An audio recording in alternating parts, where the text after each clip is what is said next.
Halo, perkenalkan nama saya Nima Dewi Diaryasanti dengan NIM 22086111029. Saya dari Program Studi Apoteker Universitas Udayana. Pada hari ini saya akan memberikan berbagai informasi mengenai diskus. Langsung saja simak video berikut ini. Apa itu diskus? Diskus merupakan sediaan atau alat yang digunakan secara inhalasi, artinya digunakan melalui saluran nafas. Di dalam diskus ini terdapat kandungan zat aktif yang berupa serbuk kering. Zat aktif di dalamnya dapat berupa salmeterol ataupun fluticasone, di mana gabungan di dalamnya dapat digunakan untuk membantu pengobatan secara teratur pada penyakit gangguan jalan nafas seperti asma, PPOK, emfisema, ataupun bronkitis.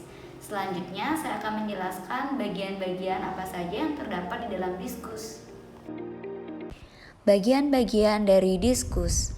Yang pertama adalah pelindung diskus yang bertujuan untuk melindungi zat aktif yang terdapat di dalam diskus.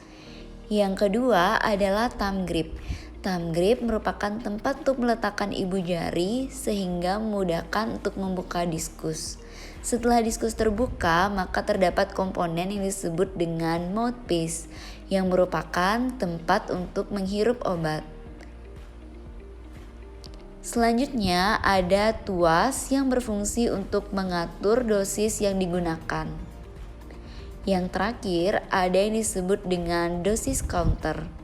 Dosis counter menunjukkan angka dari jumlah dosis yang telah digunakan pada diskus.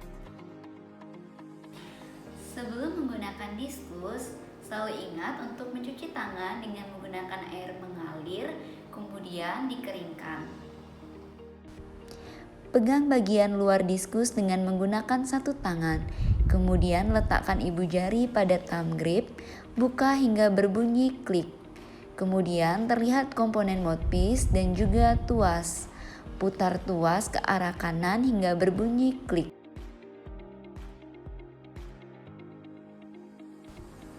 Selanjutnya, bersihkan mouthpiece dengan menggunakan tisu kering.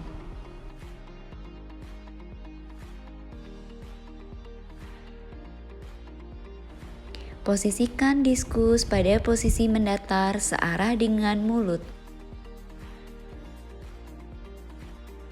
Selanjutnya, tarik nafas dan hembuskan secara perlahan. Letakkan mouthpiece pada mulut, hirup napas secara maksimal, tahan hingga 10 detik. Setelah itu, secara perlahan hembuskan nafas. Bersihkan kembali bagian mouthpiece dengan menggunakan tisu. Tutup mouthpiece dengan memutar thumb grip hingga berbunyi klik. Setelah menggunakan diskus, jangan lupa berkumur dan juga mencuci tangan. Simpan diskus pada tempat yang aman dan juga bersih sehingga saat digunakan kembali dapat digunakan dengan mudah. Simpan pada suhu ruang, pada suhu yang kering, jauhkan atau hindarkan dari anak-anak. Nah, setelah diskus terbuka, maksimal disimpan selama 1 bulan. Adapun beberapa hal yang perlu diperhatikan ketika menggunakan diskus. Yang pertama adalah untuk selalu membersihkan mouthpiece dengan menggunakan tisu kering, tidak menggunakan air ataupun bahan lainnya. Kemudian selalu memperhatikan mengenai jumlah dosis counter. Ketika sudah menunjukkan angka 0 berarti diskus sudah kosong dan tidak terisi dengan zat aktif, maka harus segera diganti. Dan yang ketiga adalah jangan berbagi diskus dengan orang lain karena akan menimbulkan terjadinya kontaminasi bakteri yang terbawa melalui mulut. Apabila Anda mengalami kesulitan dengan penggunaan diskus, maka segera konsultasikan dengan dokter ataupun apoteker. Nah, demikian informasi saya mengenai diskus. Semoga bisa bermanfaat. Terima kasih telah menyimak video ini dan saya ucapkan sampai jumpa.